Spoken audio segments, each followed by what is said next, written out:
Et maintenant, nous allons passer, j'avais défloré un petit peu à notre ami Zigabé, qui, lui, nous vient de Goma, l'ASBL ESAD, qui ont été des extrapreneurs extrêmement assidus. Et donc, je te laisse la parole, Zigabé, pour expliquer, raconter ce que tu as l'intention de faire avec les déchets plastiques à Goma, dans le Nord Kivu. À toi. Merci, Monsieur Michel. Bonjour à tous les entrepreneurs au niveau mondial, partout où vous suivez. Moi, c'est Gigabe. Je vais parler des écoplastiques. C'est un projet de recyclage de déchets plastiques à Goma. C'est un projet qui répond aux défis des déchets qui polluent les riz, les lacs à Goma, les bêtes qui meurent étouffées car elles mangent les plastiques abandonnés dans la nature. Les enfants peuvent se blesser au contact de ces déchets. La pollution de l'air, car la majorité des déchets est brûlée et l'environnement qui est sale est envahi par des déchets plastiques. Notre solution, notre vision est de nous voir dans une ville propre où même les déchets plastiques sont des ressources pour toute la population, car ensemble avec cette population, nous pouvons faire grandes choses. Même avec ce que nous trouvons insensé, comme faire des déchets plastiques des ressources. Okay. Nous avons l'objectif principal, c'est la lutte contre les salubrités en ville de Goma, qui est des objectifs complémentaires suivis, répondre aux besoins de la communauté, la croissance économique, protection de l'environnement, formation des personnes. Et c'est ça notre solution. Et c'est fait en vidéo. Et comme vous le voyez là, ce sont des déchets qui sont recyclés et transformés pour faire d'autres objets utiles comme les bassins, les poubelles et d'autres objets essentiels. Ceci nous permettrait dans la ville de diminuer nos importations, parce que les déchets plastiques nombreux sont importés et diminuer aussi les salubrités dans la ville. Yeah.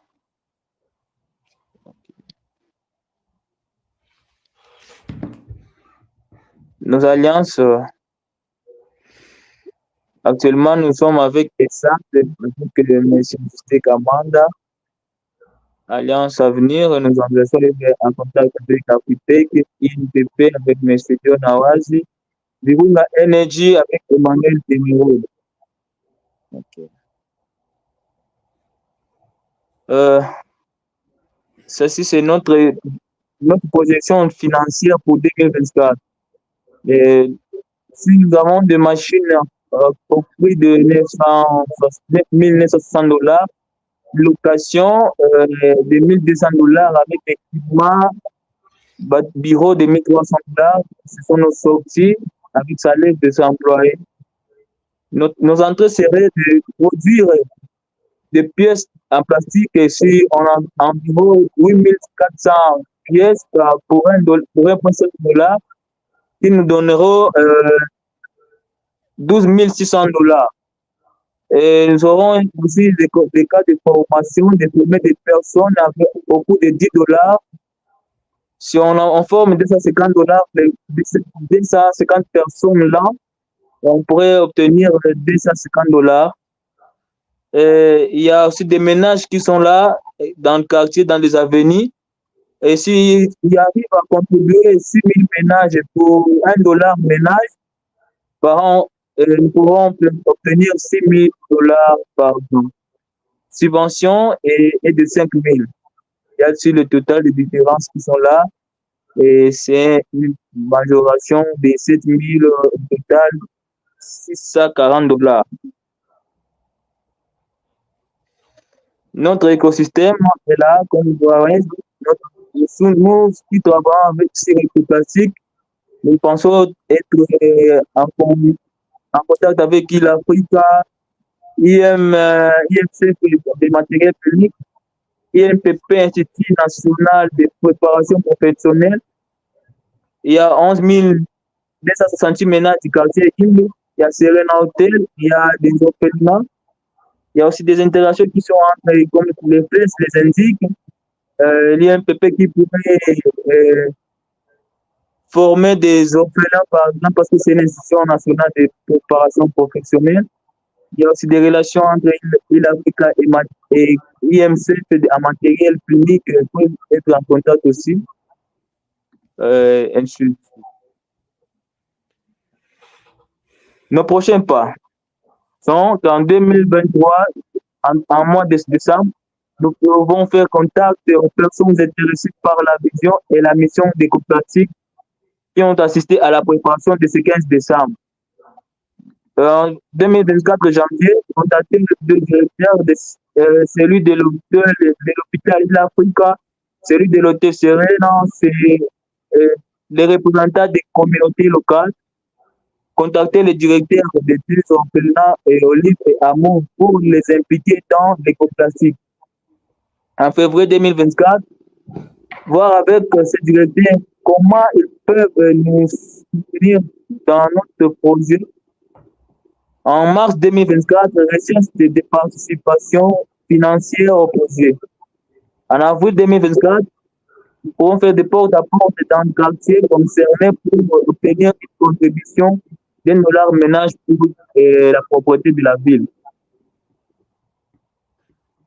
Notre appel à l'action, nous avons besoin de vous. Si notre projet fait sens pour vous et que vous aimeriez nous impliquer, voici nos besoins. Nous aurons besoin de coaching, de mentoring, de financement, la recommandation, matériel, un camion local, intérêt, des volontaires spécialisés, des étudiants à recherche d'un projet concret de recyclage.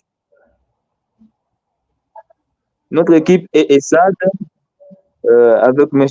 Kamenda et notre coordinateur. Mes contacts, voici, moi c'est Zigab, avec mon adresse email, Rivalon, Zigab, 243, mon numéro. Sur les réseaux sociaux, vous pouvez me retrouver sur Facebook, Twitter, Instagram. Nous avons aussi les contacts d'équipe. Mr. Kamanda, c'est notre coordinateur et notre adresse email, c'est esad@gmail.com. C'est tout comme présentation. Merci. Je vous remercie.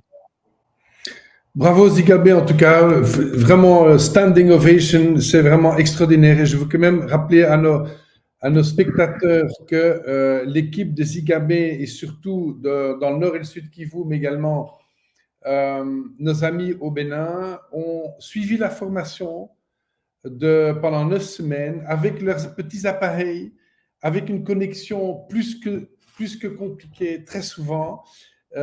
Toute la présentation que vous avez vue a été faite, je ne sais pas comment vous avez fait, mais avec des appareils comme celui-ci.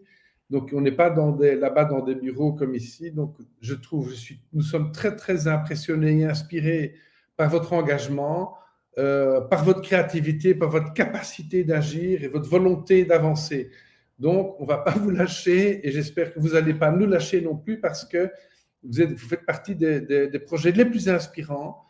Franchement, quand je vois ce que vous faites avec une machine de moins que 10 000 €, je sais que vos amis de la capitale à Kinshasa vous attendent. Donc, nous allons organiser le contact pour que vous puissiez démarrer la même chose à Kinshasa et ailleurs, dans d'autres pays, parce que c'est extrêmement inspirant de pouvoir transformer 2 problèmes, c'est-à-dire le manque de travail et les déchets, en des produits concrets que vous pouvez vendre, qui peuvent servir votre communauté. Donc, et que vous faites tout ça dans une région avec autant d'insécurité, avec autant de performance, c'est extrêmement inspirant pour nous. Je rappelle aussi, pour tous ceux qui nous regardent, si vous voulez avoir un contact direct avec un des intervenants ou avec des intervenants dont nous avons parlé, qui n'ont pas présenté, ou avec, contactez-nous en direct, hello@clubofbrussels.org. L'équipe remettra les contacts qui sont très facilement trouvables sur le site et sur Internet, mais hello@clubofbrussels.org. Nous vous répondrons et nous allons vous mettre en contact. C'est le but aussi, c'est aussi l'objectif de tout ce que nous faisons toute l'année, de mettre en contact des gens qui veulent réellement changer le monde et agir de façon concrète et partager leur savoir. Voilà.